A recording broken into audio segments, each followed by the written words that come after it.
ngwere yenyu ndoichikora apa yakapfeka yapo yebhora. Regerai vakomana. Apa makusaiza bato tichitetu masoja atwenato. Guys, ngwere kwa mtoko versus mauto. Ngwere pinda. Regerai vakomana.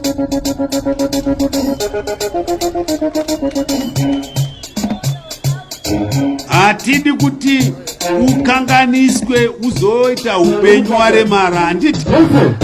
Baba vari kuna hondu kutu baba tine hondu kutu bana pavinopeka mende vese akuska kusha kana kuseta zvina ndizikata zvingatega asina mabasa kuita zvega.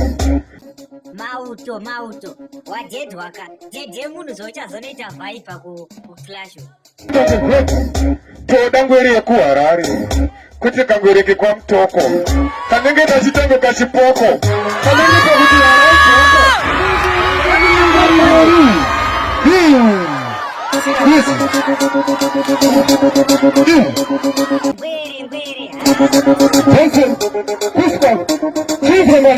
kana bamba kugarira iyoyo mvuto munotaureko panyama muri nemuto baba inini ndokusa mpoto kwandiri pana muri mkazi muri wapo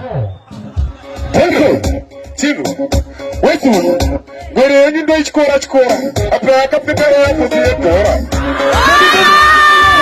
Hoyo ko uyu ndiani wakaendepi muchinda uyu imimi? Handichatombomuoni kana kudii. Kapu crash. Aiwa. Moka. Munobudane kupi? Ayinoba ne-headcliff. Ne-headcliff. Ndaona outfit yamakarowana kati ndimakhanikera kuti. Mainyeperana pepe michiti mukomana wakapenga haunopedza even ana maskiri akatoti unopedza vanafandana akati hauiti mukomana but inini ndainyatsoona kuti apa hapana wakabva wati tsva kudzima regaiti ndemberi.